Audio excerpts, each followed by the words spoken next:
Dima, we made it. We're just 7 minutes late. First time we're 7 minutes late. It's due to technical issues. First time in a year. Yeah. Right? First time in a year. So, I mean, that's not too terribly bad. Yeah. Happy anniversary, Rob. Happy anniversary to you, my friend. It looks like I'll probably be cutting in and out tonight. I don't know, but I want to cut up. So let me take this off. We have a few technical difficulties. Can we go ahead and get that out of the air? Can you hear me? Yeah, we can hear you. Okay. So should I throw up the graphic just cause, or are we past that? Do it. Yeah, let's do it for the sake of doing it. Yeah. I mean, okay, everybody, here we go. We've got some tech issues. Here we go again. I mean, this graphic is paid off in dividends, but we're back. And it gets really bad, Dima. It's like, hey, we'll be right back. I never showed you that one. I don't remember I saw this one. Yeah. No, I haven't screwed it up this bad until a year in. I'll take it. That's not bad odds. It's okay. Being 7 minutes late is not the end of the world. We're good. It's not. We'll make it up. We'll make up the time. It's like me driving. We'll make up the time, right? But good. It's been a while. I'm so excited to see you. It's also been a while since we had our last guest, and this was a little intense backstage getting everything together. Getting everything together, even though it was late. So I'm excited to have Mary Ellen on. What about you? I'm very excited. So what did we call it? Chit chat catch up? No, I think it's chit chat check-in. Check-in, yeah, but chit chat check-in. She was on the show just a few weeks ago, so I don't think it's check-in. That's right. We can learn more about her chickens. Chit chat chickens. That's right. We've got it. I think we got the chit chat check-in, check up, chicken, check. We got it. I think we'll figure this out tonight. Yeah.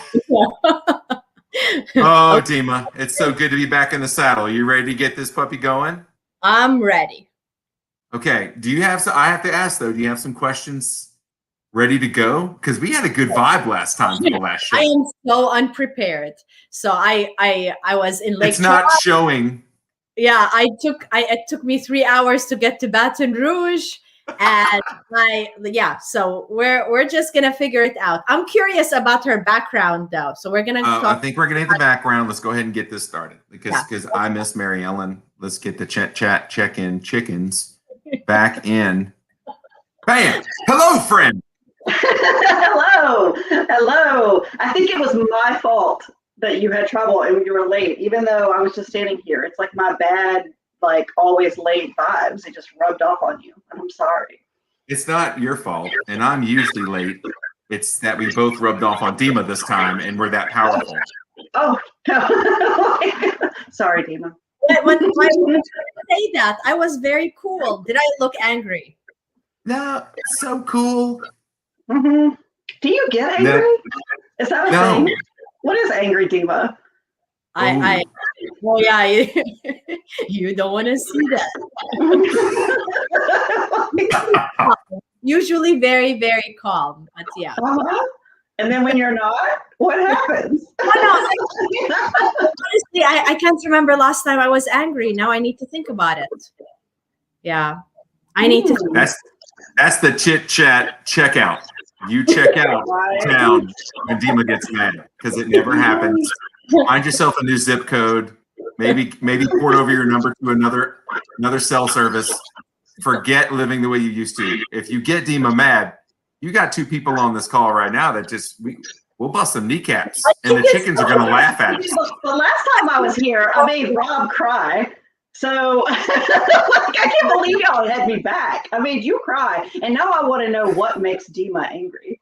Not because I want to do it, but what makes people angry tells you so much about people. What pisses you off? No, I'm not joking. So now I'm thinking deep. One thing, it's not like I'm gonna be screaming, but what would make me angry? What makes you mad? What makes you angry? Somebody lies at me. If somebody lies to me, that would make me mad. Another, what else would make me mad?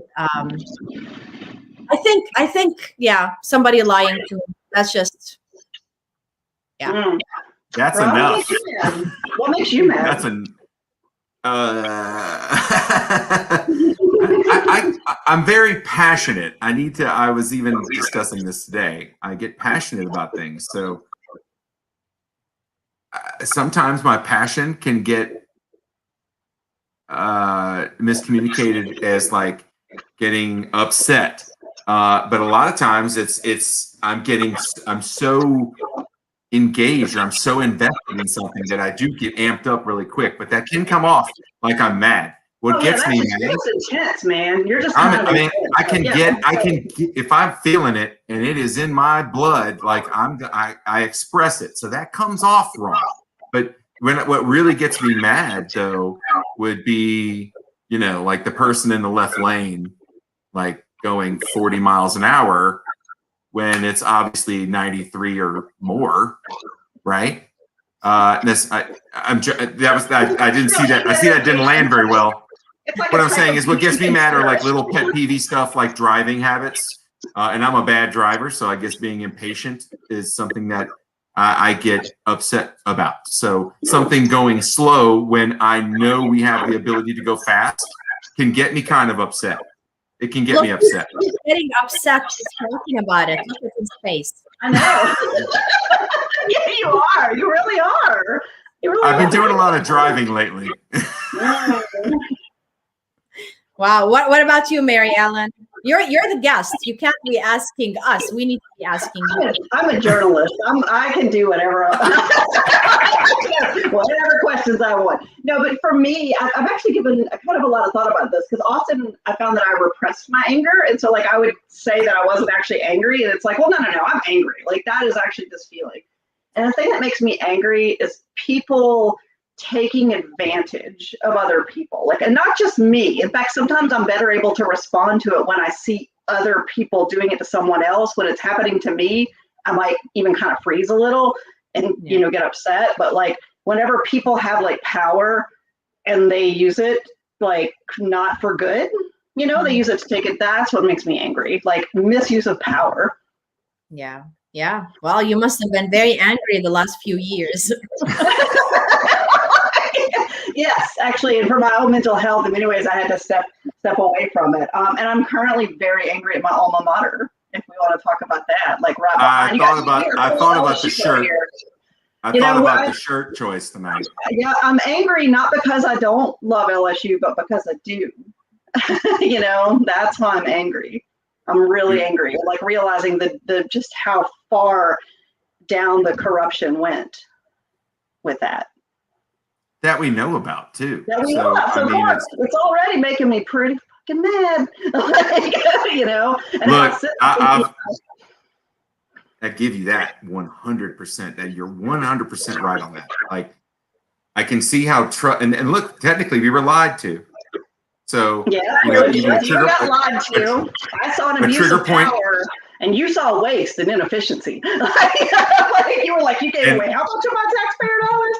The whole and look at the backlash too. Like this stopped someone from getting a job in another state at another college, but rightfully so, right? If this is something that's underneath your belt.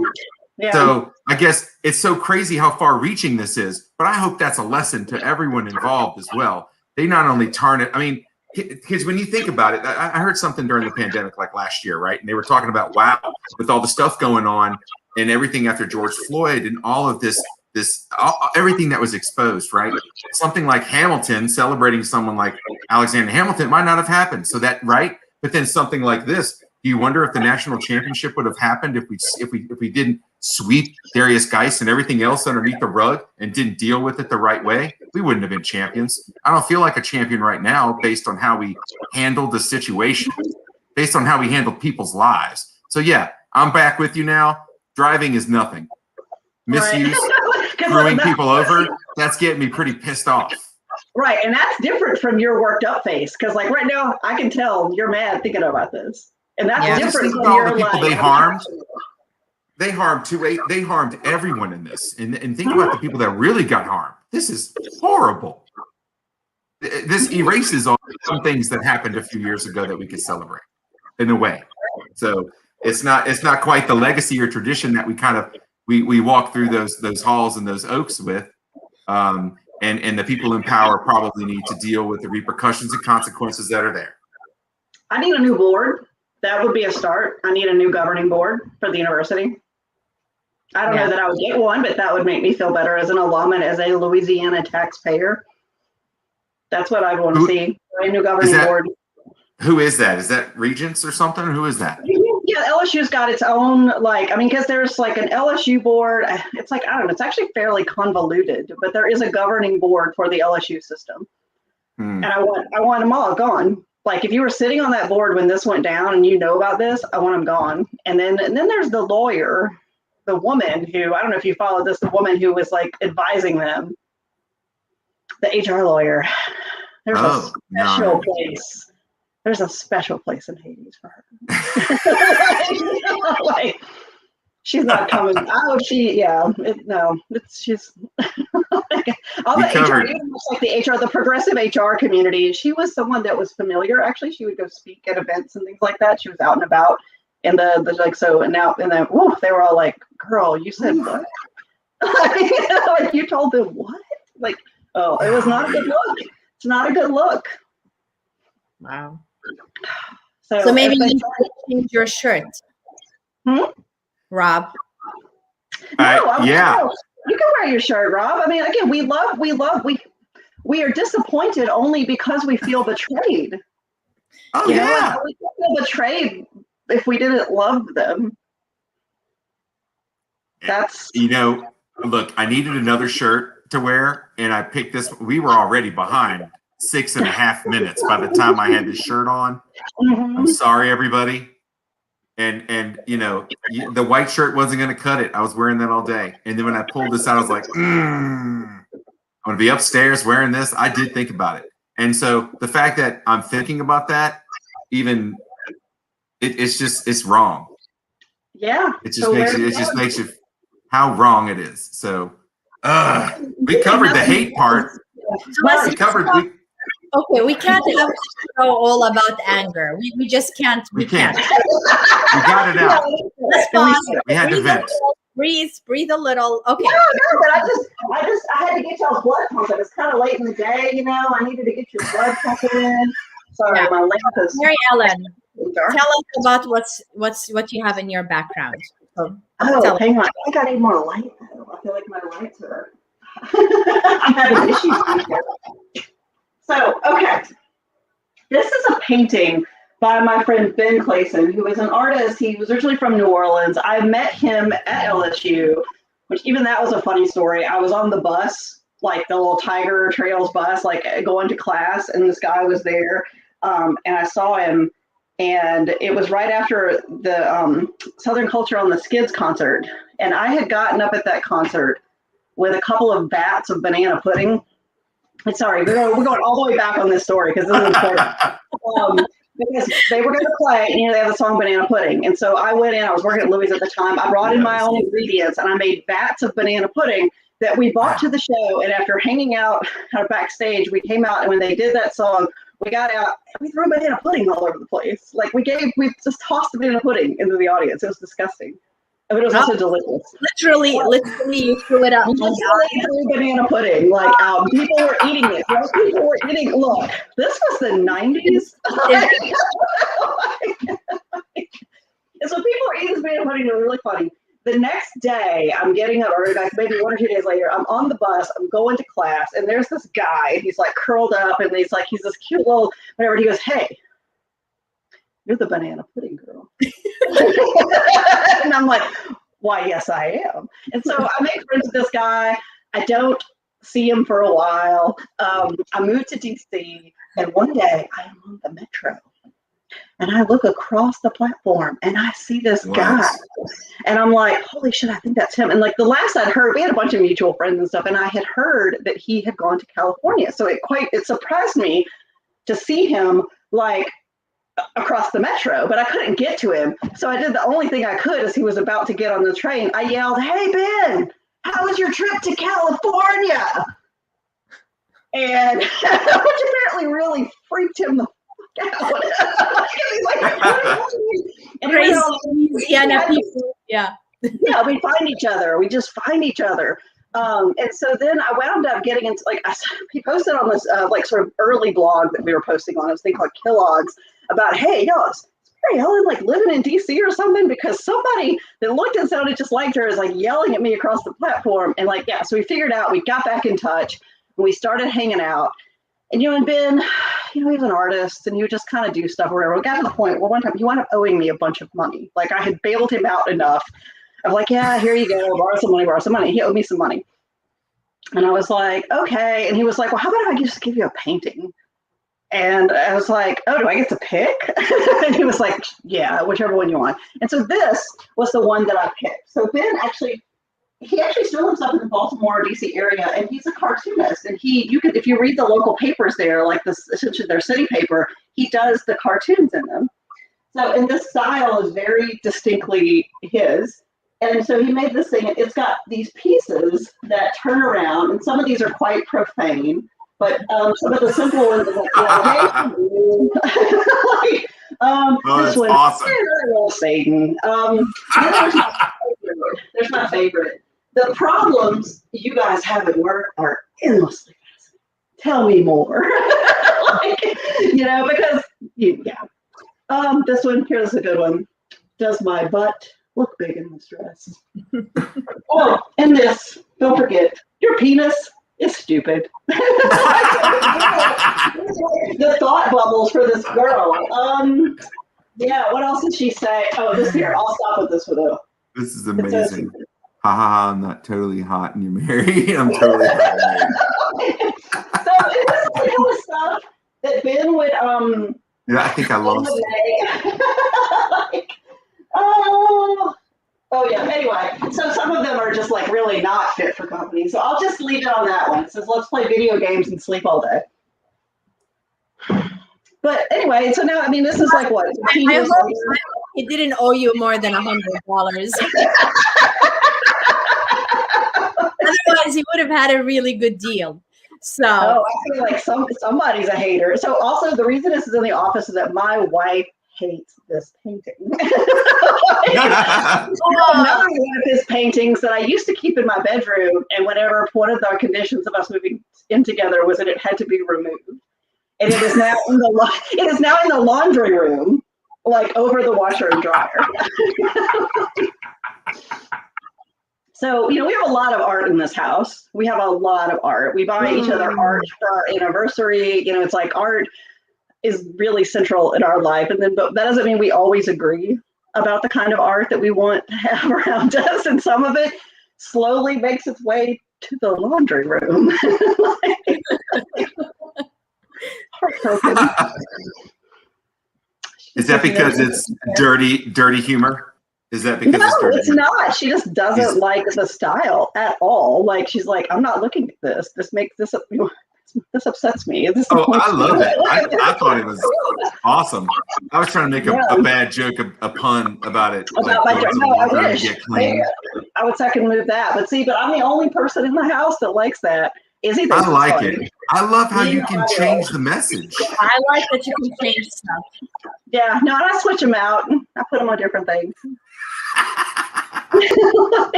I'm gonna stop my camera. A whole different topic. There's so much we're not gonna share it, but there's so much to talk about. I know. Hold up. I'm gonna turn myself around. I love it. Do the hokey pokey. Yes, because I just need some light. I didn't realize it was going to get really dark in here all of a sudden. It's like, whoa. What's happening? How are the chickens? Oh, so the chickens are great. We actually have new chicks in the house. So, you know, there's the grown chickens, my grown chickens in the back who are giving me 4 or 5 eggs a day, which I actually made sure that I had some handy to show them to you today. The other chicks, they're about a week and a half old, and they are still like teeny tiny, and they're actually sleeping up in my older kids' room right now in the loft because it's warm. Baby chicks have to be warm, like really warm. So they hang out up there. Are they? So you had these chicks, or you went and bought more chicks? Oh no, so we bought Like you these hatch chicks. these chicks? You bought these? Are they the same? Are they the same? I guess species. No, probably not. So we like to Okay. play chicken roulette around here. So there's always the standard, like you can get a Rhode Island Red, these chickens that everybody else has, and then there's all these specialty chickens, like these kind of rare breeds they call them. And so what we like to do is say, well, just give me 10 chicks of. Just give me whatever you have, like whatever rare breeds you have. So they'll send us like the box of extra chicks. So our favorite out of this new round, we're pretty sure that it's an Egyptian ferryman, I think they're called. These are some badass chickens. Like, I'm not sure if I'm going to clean this chicken. These chickens are known for being super tough. And they can pretty much they'll wander off and you'll just never see them again. They fly up, they live in trees, they just they're just really fast and really hardy. And so I don't know, it's can we hang on to this chicken in our urban environment? My other chickens are so docile. And then one of them has an extra toe, extra toes, and that type of chicken apparently is what they call a silky when it grows up, and it's got this big poofy thing. I don't know. We just sort of it's like chicken roulette. That's great. Because you don't know learn so much. Little chicks don't look anything like adult chickens necessarily that they become. It's kind of wild. That is. They look all fuzzy and the same, right? Until they basically kind of mature, or get passed down. Yeah, some are gray right now. Some are brown. Some are, there's some different colors. But yeah, no, and they don't. That doesn't have anything to do with what color they are when they're grown. But if they had, go ahead, Dima. Go ahead. If they had 6 toes, they would most likely had it when they were little chicks. Oh yeah. So it was it's some type of chicken that has 6. I'm like, wow, who knew that some chicks? Because we talk about the dinosaurs, it's wow, what kind of dinosaur is this? Because birds are actually the most sort of direct descendant that we have walking around to the original dinosaurs. Oh, and chickens. That's what I did not know. Wow. Yeah. So they're basically, if you look at a chicken, it's one of those things you see them, you don't, unless you really, you start to look at them up close, you're like, yeah, this is a dinosaur. This makes sense. Tastes like dinosaur. Right? Dinosaur was probably delicious. You look at the chicken and you're like, oh, wow, yeah, this looks like a dinosaur. It's their feet. It's their legs. You're like, yeah, I bet. This is totally what dinosaurs are like. And they look funny without the feathers, too. Yeah, they do. They look like a cat when it's wet. Yeah, my chickens are very their feathers are they're really soft. They're because they were wow, these chickens are so spoiled. It's I remember thinking the chickens I grew up on a farm they just weren't this soft. It's wow, these are pets that lay eggs. They are very, very well tended to chickens. Do you have to find a way to use the eggs, or are you using more eggs than you ever did in your life because you have chickens now and stuff like that? So we do eat a lot of eggs anyway. We also give away eggs. We have to bribe the neighbors, and because I don't, sometimes the chickens escape, and you want them to be on your side, right? So when we get a bunch of eggs, I'll just kind of show up and give somebody some eggs, But we also do use eggs. We do use the eggs. I gave up red meat for Lent, and over the course of that, I wound up eating a lot of eggs, and now I'm kind of I still eat seafood. But mostly the eggs are my source of protein now. I haven't eaten like beef or chicken or pork, in 40 days. So that's but yeah, no, we eat a lot of eggs here. So are you ready to return? So they lay 5 eggs a day? So most of the time they lay an egg a day. So, but then sometimes they skip, right? So the way their cycle, it takes a chicken a little more than a day to lay an egg. Mm. So, I get 4 or 5 a day, and then my family, we've got 2 adults and 2 kids. And then we have another adult who's here a lot. We eat a lot of frittatas. And omelets. Yeah. Although for a while, Izzy was on this thing where she thought you could, I guess because we would be at home and I would have time and I would make her omelets whenever there were storms. She thought you could only have omelets when there was a tropical storm. And I'm actually, I can make them anytime I want. So, I don't know. What did you give up for Lynn? Or either did y'all give up anything? Did you observe anything? That was going to be one of my questions. Was what are you ready to return to like what you were eating before? Do you have the cravings back? Are you willing to kick it? I actually haven't missed it. I kind of thought I was thinking I would miss it more than I did. Good for you. That's awesome. I'm still eating seafood, but I think I'll probably want like a good curbside burger at some point in the next few weeks, or I'll sit down because but you want to make it count. It's like, I'm not just going to eat something from McDonald's, it's like, it's got to be good. But yeah, otherwise I'm pretty happy with like the way it's gone. I'm eating more vegetables. It's healthier for me. Like I can't really say anything about it. Do you garden as well? Are you growing any vegetables? We are planning to. So we've been waiting, like we've dug everything up, and like now we're basically just waiting. We kept saying, "Oh, it's ready. We can do it now." And then here we go. We have another cold front. So I'm glad that we did. We have another one coming. Oh yeah. No, it's about to. It's actually. Did you feel it outside? Yeah, have you been outside? That's true. Okay. So, and I think it's supposed to be kind of chilly tomorrow. Hold on, y'all. I'm like in the dark over here. Yeah, it's like 57 degrees outside right now. But it's not like horrible like it was 2 months ago. It's gonna be dropping tonight, big time. Yeah. And I'm just be like, where did this come from, Punxsutawney Phil? Mm-hmm. Oh, hang on. I had to get some light in here. Figuring out what's going on with my lights. There we go. And then I'll return. This show has been like the least organized. Yes. Back. Yeah. Look, I brought eggs. So do y'all want to talk about these eggs? This time I remembered. I told y'all that so I have Coco, who's the world's most photogenic chicken. She lays these little blue-green eggs. Oh, that's so cool. Isn't that cool? Yes. Yes. She's really pretty. She's like the prettiest chicken. And these are like some big fat eggs. These are like extra large eggs if you got them from the grocery store. Yeah. But these do not come from an extra large chicken. She looks like a perfectly normal sized chicken, but she lays these massive speckled eggs. So yeah, every day Izzy, my 5-year-old, goes out with this little basket and goes out and collects eggs. That's her chore. It looks like it's Easter at your home every day. Every day.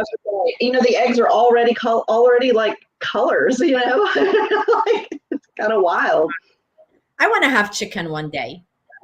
They're fun. They're mesmerizing. They're quite mesmerizing. And I have the few that we're limited by how many we can have here, but I'm in the middle of acquiring my family's farm in Dry Prong in central Louisiana. And so Good now for we're you. How many, and I have to buy out my relatives, sort of piece by piece. It's a process. Oh my goodness. And it involved having my friend Donald go and help me sort out, like a lot of people in Louisiana, people will say so-and-so inherited something, or people will pass away and they don't actually have wills and they don't actually file succession. And so what we got in there and we discovered was that hadn't been done for the last 2 generations. So Donald came in and started working on it. And one of the things we discovered, this you guys might find this kind of interesting. In Grant Parish, they don't have electronic records at the courthouse. It's still all paper. Wow. I mean, it's very rural. It's they don't have a lot of there's not a lot of transactions there anyway. So, and I remember I went and got an appraisal because I wanted to find out what the property was worth so that I could pay, once we sorted through that succession stuff, I wanted to pay my great aunt and uncle, I wanted to pay them a fair price. Look, I'm not going to bargain. I'm not going to sit here and nickel and dime you. Let's find out what it's worth and then we'll divvy this up and I'll buy all out. And so the guy comes up there, he goes, I have to send a guy in from Alexandria, to figure out what this farm is worth for me. And he comes back and he sends me the paper and he's like, honey, what are you going to do out there? And I'm like, whatever the fuck I want. He was like, yep, and you pretty much can. And that's the rural part of the parish. I was like, yes, it is the rural part of Grant Parish, the most rural parish in the state. You're going to just grow chicken. Are you going to grow other animals? So we thought about getting goats so that we wouldn't have to cut the grass. Yeah. I mean, this is 40 acres, it's 40 acres and there's the farmhouse on it. There's a barn, it's an old barn. I mean, we have a lot of work to do up there, like even once we get through the paperwork stuff, but I own a quarter of it now. I'm like, I feel like I'm Johnny awesome. Cash, one piece at a time. Like, it's like, okay, I'll pay you this money. All right. And then like, next, like, I'll be back in a few months. I'll buy somebody else out their part. But like slowly, I tell people I'm in the middle of phase 2 of a 50-year plan. And like, phase 1 was get money. Like, phase 2 was like, acquire, like, trade money for land.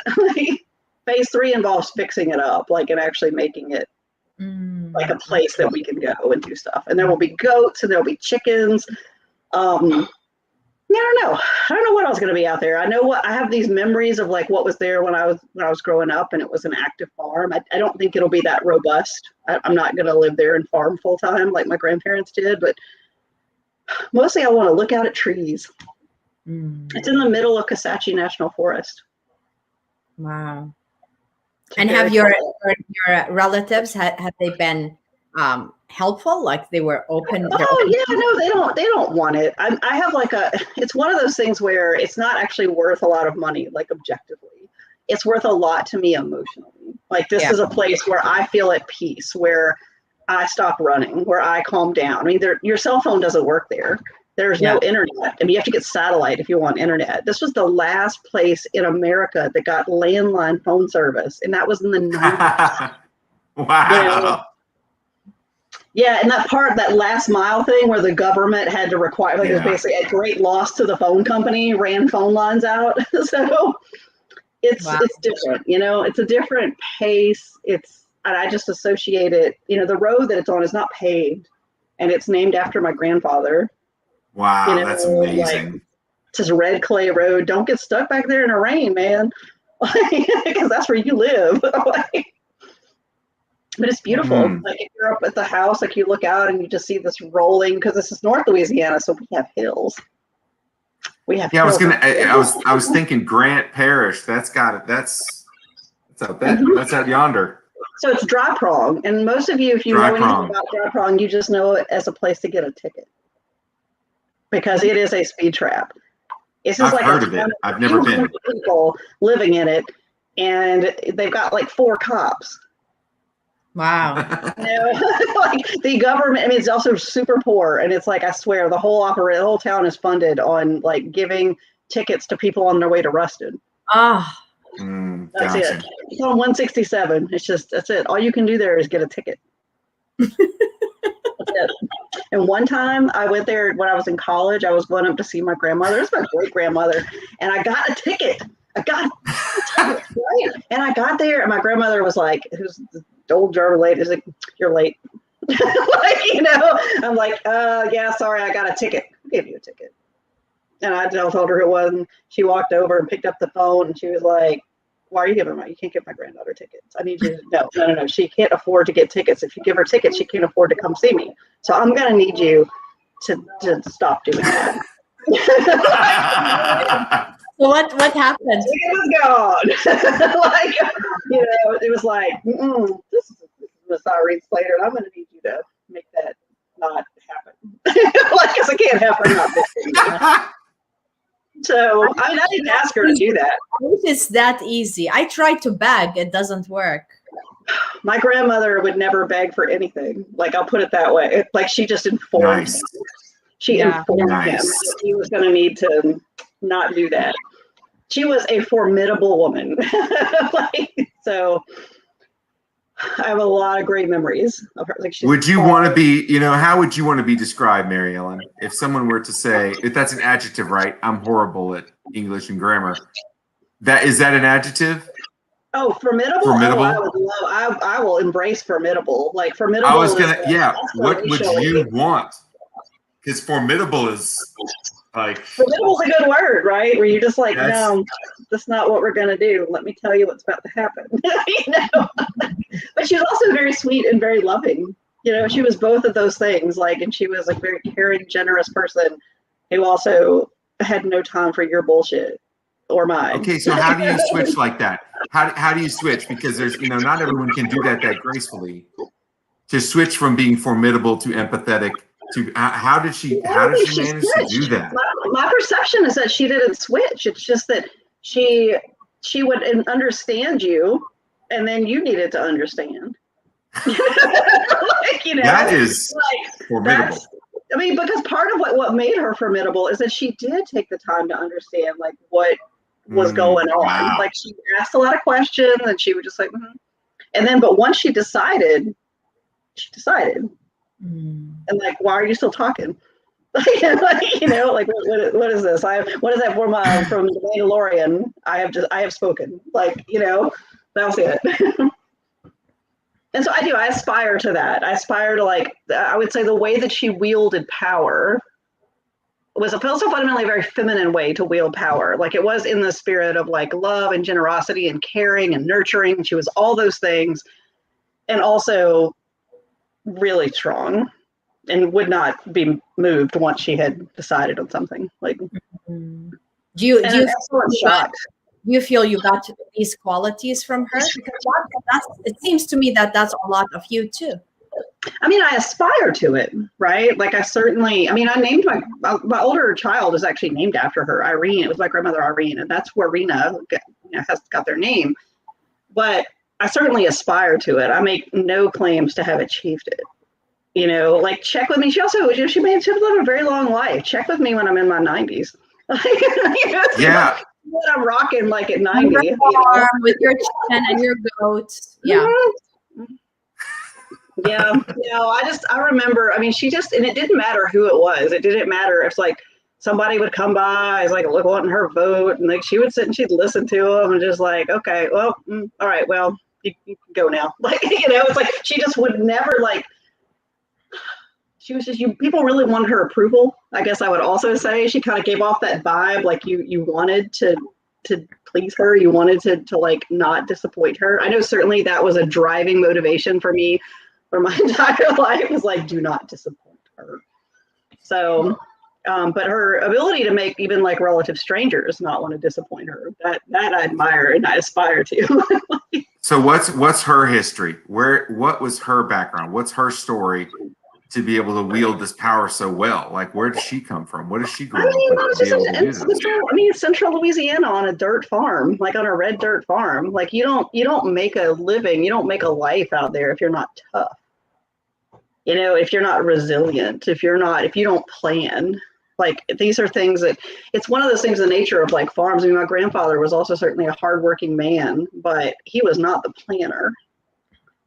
He was a smart man, and he was also a kind, if gruff kind of guy, but she was the one that was here's what we're going to do, and here's the order of things, and here's the, she really ran both the house and the field, and he just had his old mule.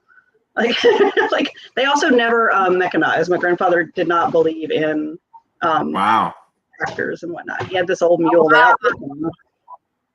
Yeah. So, these were just tough people. These were tough people that, yeah, I don't know. There's a lot of respect for that. Yeah. I feel like it was a real gift to know. My parents had me young, and then they were born young to their parents. And I feel like one of the gifts I got out of that was being able to know my great grandparents. And I realized that's something that a lot of people have. So I got to know multiple sets of great grandparents. And she was the one I spent the most time with on that farm. I went there every summer, from the time school let out, that's where I went. And about a week before school came back, I came home, and my mother insisted that I start wearing shoes again. And because I didn't wear shoes. So that's also my favorite thing about this pandemic, by the way. I was I was filling out my Stitch Fix thing. It's I've had my first shot. I get my second one tomorrow. And I'm okay, we'll start going out in public. I'm going to need new clothes. And I was thinking about shoes, and they were what types of shoes will you wear? And I'm none. I wear no types of shoes. I wear flip-flops to walk the dogs. So I don't know, it's tough. I gave a talk yesterday in person, and I wore high heels for an hour, and it was painful. I was gonna say, and you wear shoes, presumably. Like, I'm not sure if I have to wear high heels, and because like by the time I was done, I had my flat shoes next to me and just yeah. How was that? Like actually speaking in front of a group, did you find it invigorating or exhausting? Okay, so here's the positives and the negatives. The positive is just so nice being in front of people again and presenting in person. And I just missed it. I gave 3 talks last week in Dallas too. Wow. So it's happening again. But the group I spoke to yesterday, most of them had no masks, no social distancing. There's no pandemic. We were all like 50 people in a room. There were about, I think, 6 people per table. Yeah. So there's 50% chance I have COVID right now. I was gonna say, you have not been vaccinated yet, I take it. No. Oh, you got to get in and get your shot. You're eligible now. Yeah. Go get your shot. I will, but I was so shocked that people are like that.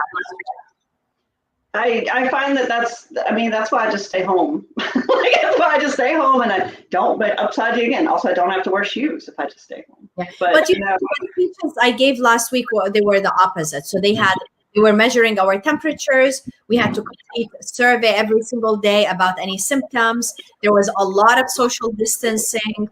They did it so well. The one yesterday, it felt like a speech I gave before the pandemic, when everybody was hugging. I had one guy come and kiss me on the cheek, and I'm like, oh my God, what? Don't do that.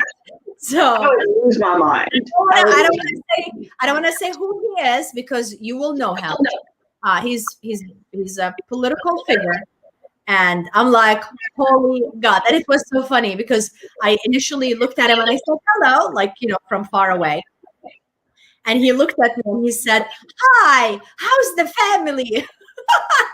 He doesn't know me. He's acting. But he gave you COVID. He doesn't know you, but he gave you COVID. Thanks, bud. Yeah. So, Rob, are you wearing shoes these days? Like, what is it? Absolutely not. I wore underwear 5 times last year, and it was painful. I didn't care for that one bit. Too much information. I don't. Absolutely not. Why are we wearing clothes at all anymore? I just want to be comfortable. I want to have meetings in front of people when I want to. I want to have meetings on a Zoom call when I want to. I want to have no calls when I want to and not see anybody's face. I want a good mix of all that now. And I really hope everyone's expectations can be reset, because sometimes it's just easier for a phone call. Sometimes we can handle this with an email. There's a lot of times when I don't need to see your face, but it's really cool that we can. But we're getting the mix back now at the office, and people are starting to come in. We're having a rotation. It's good to see people.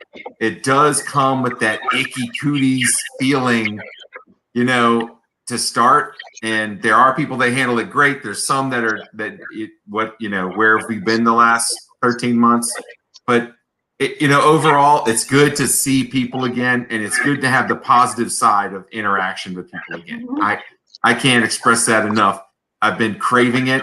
I think I go for my second shot next week on the 5th or the 6th, but it was on the 6th.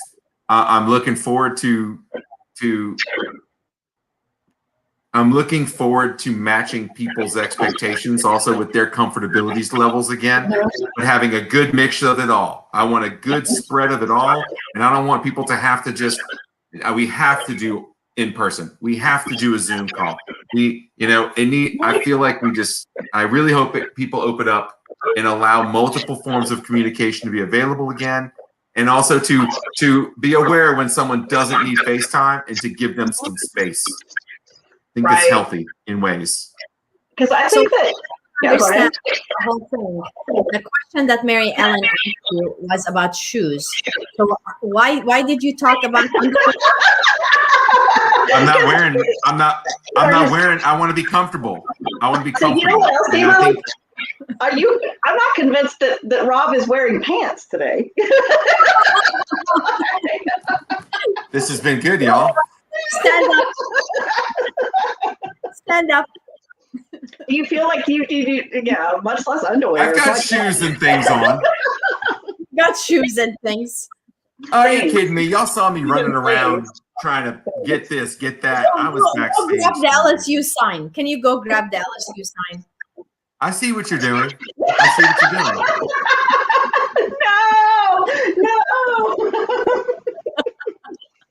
No. What I'm saying, I mean, yeah, shoes. I like sandals anyways. So can we just be acceptable that I can be professional but also comfortable at the same time? And I'm cool with lending you the same flexibility as well. That's what I'm saying. I don't know. Dima always looks super stylish. Look, she's polished 24/7. I'm cool with being rough around the edges. Mary Ellen, where do you stand? I'm mostly toward rough around the edges, but I'll put on the polish like if I have to, and I'm really out of practice. I'm really out of practice, right? Because I usually joke that it's like I have all these clients, like I kind of match it to the people I'm meeting with, and like their expectations of their comfort. But like I would say even like you guys know I mostly work with financial services and insurance companies, which are in ordinary times the most conservative people in terms of dress. So there's and consultants, right? Like it's like high value consulting, and like these people are usually, and so I'll match that, right? But I haven't had to match that in a year. And they have definitely adapted. I would say some of what I would have said were my most conservative, client contacts. And we get on these calls and it's like, oh yeah, you just got back from playing tennis. Like I can down to the sweat rings, and I don't care. I'm like, oh, how was it? Do you have a good time? Like, I don't care. That to me, that doesn't take away from what they're working on. But it's also very cultural because I have been doing some things where I've been interviewing partners at this big consultancy, and they're in Dubai, and they are all still in suits. They look amazing. Even on their calls, I'm like, wow. How do you like this? It's like early in the morning. Well, actually, you ask them to stand up because the fact that they're wearing a jacket. No, it's like that's a nice jacket. That's a nice jacket. You can even tell, Dima. It's very true. Didn't you see the pictures of Danny? Yes, and I loved it. I loved like the haspel ever. I know those that made 2020 for me. Seeing him being so formal, casual with the haspel on. Is that your dress LSU shirt? Is that what I should take away? That's your dress shirt, isn't it? Hey, yeah. That's your dress shirt. Like professional top and then potty downstairs. So That's right. Keep your party to yourself, Rob. Well, look, you said what I was trying to say way more eloquent. And I know it came across like, are you going to wear shoes? I want to wear what I want to wear, and I still want to get business done. We can still talk and have the same relationship we did a year ago. Like, none of that matters. I hope I see your face. But is it totally cool that I just, in between calls and the rain and everything else going on, that I was able to cut a section of my grass out front?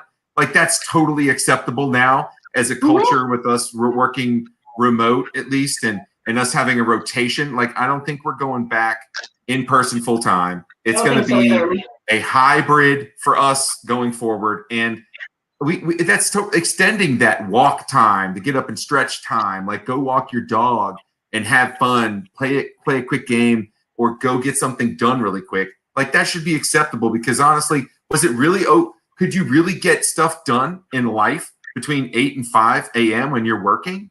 That was tough. And honestly, I had an issue. Let me back up a second. I am going off on a tangent, but this is chit chat check-in, right? When I'm from the West, Vegas was 24/7 for me.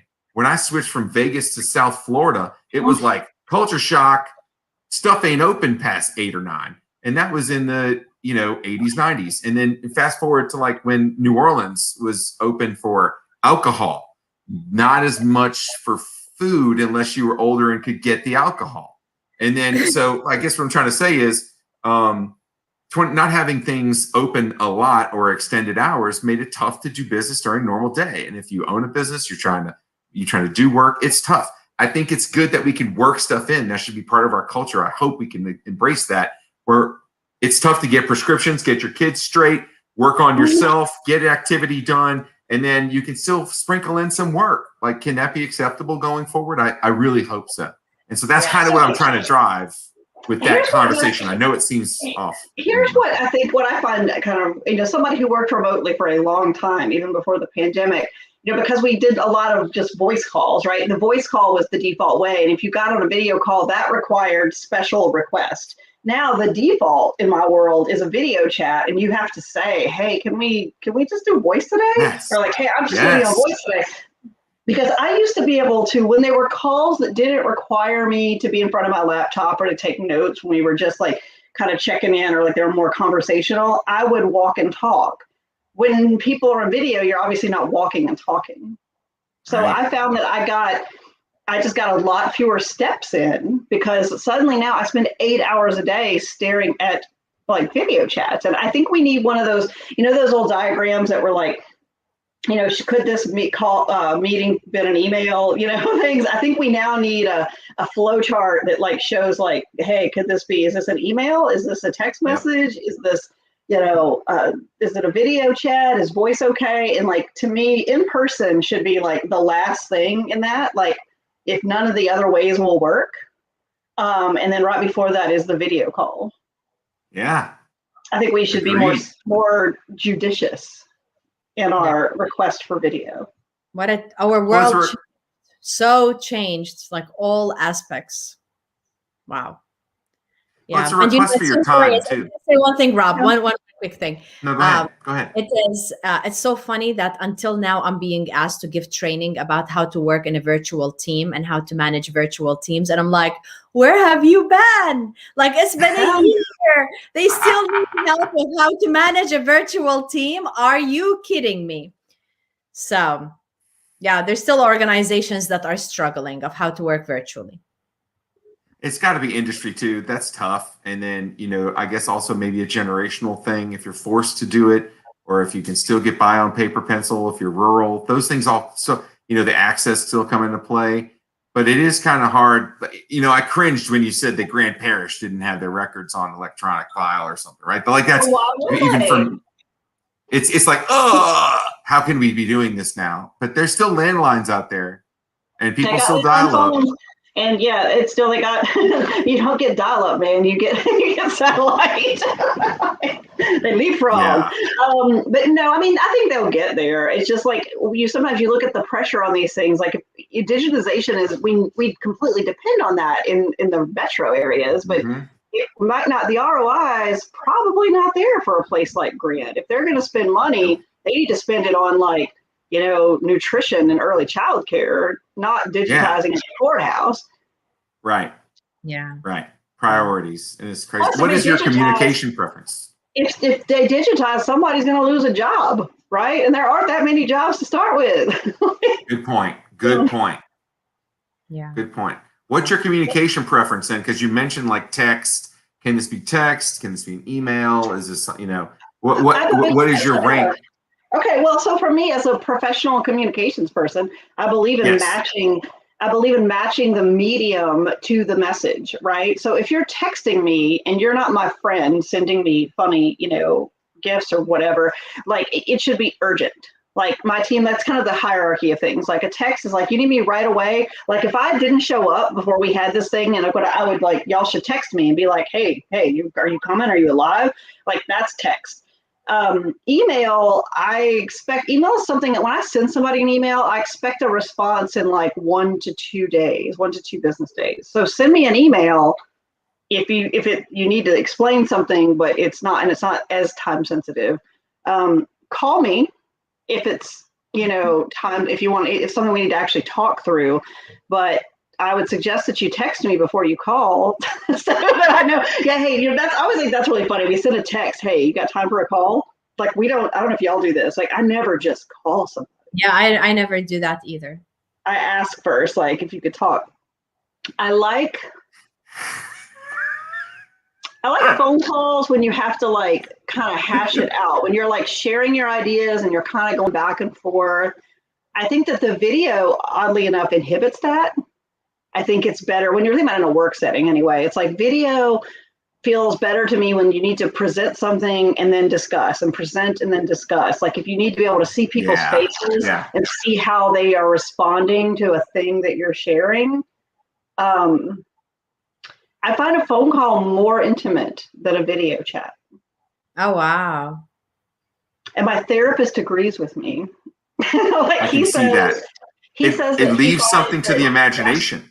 Well, people it gives you a anxious. connection to fill in. People get anxious because you're looking at yourself on a computer screen. Right. And like that, it creates this like, so there's something I always say, like with kids, right? Like if you're trying to get your teenager to talk to you, like you don't look at them and try to talk to them. The best thing to do is go for a drive and you're like side by side and they'll open up. And it's a similar kind of thing. Like video is so much pressure. Like you're performing not just for like the other people in the conversation, but you're also wind up performing for yourself. Isn't it so weird just to like look at yourself? Like, yeah, you got to turn off. There's a way you can turn it off and stuff, but it's like, it just people kind of, it's different. You feel like, I think I've read a couple times now that like the amount of money that people are spending on like minor facial plastic surgery kind of things and dental work. It's increased? Has increased. Wow. Because of us, because we're looking at our faces, you know? They're not even. Right?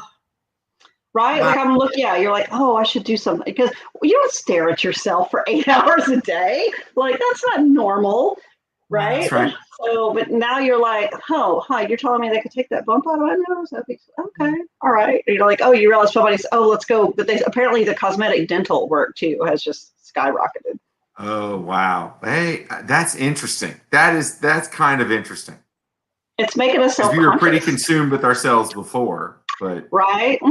But now, you know, I mean, are you just like looking at your beard, you know, and going like, man, that's kind of scraggly right there. I better trim that up. So, and look, I have. I absolutely have. And like, there's parts of 100%. There's parts of, like you said, having to perform. There's many times I've told Dima, like, oh man, I got to shave. I've got to trim. This is insane. This is getting, I look non-presentable for, and so it is also strange. And I could see it less awkward for me, more awkward for someone who's getting into this as of last year, because I grew up in TV and like broadcasting and like, that's what I wanted to do. So being in the front and behind the camera, I'm always looking right there to figure out am I in frame? How am I presenting? Is the graphic up? So I'm trained to look at that. So for me, it's not awkward anymore. And that's when I could really look at the camera and do this whole show that way if I want to, having the training, but not being conditioned to that through like high school and college and training beyond. That would be weird. It's awkward. I can see how someone would be kind of like, how do I look? Am I coming across nice? And then add in the technical part of things going wrong, plus trying to share data or slides over this that can get super stressful. You have more points of failure than you did before when stuff was running on the presentation computer in the conference room. So those things are static. This thing's changed now. Yeah, this is what I'm realizing right now. We need Mary Ellen again, because look, we're over time. We were not prepared. Oh, but we made up the time that we were late, so we are on time. We were not prepared. We didn't have anything to talk about, and look, we filled the whole hour talking about all kinds of stuff, about farms, about chickens and goats. We'll bring you back, Mary Ellen. Yeah. It's like mine and Rob's like ADD combines to make the most spectacular random collection of conversation topics. Dima has to manage us. Okay, stop. We're stopping. We're stopping. She said we were supposed to be talking about shoes. Why did we talk about that? We were, obviously. I get it. Mary Ellen did a Stitch Fix. Like, I totally get it. I'm off. I cancel my Stitch Fix. But we got to talk about shoes next time. Next time, we'll start talking about underwear.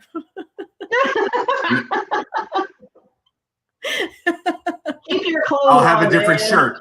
I'm going to have a different shirt for the next show. This has been awesome. Right, thanks for fun tolerating me again soon. You know, I'll see you in person.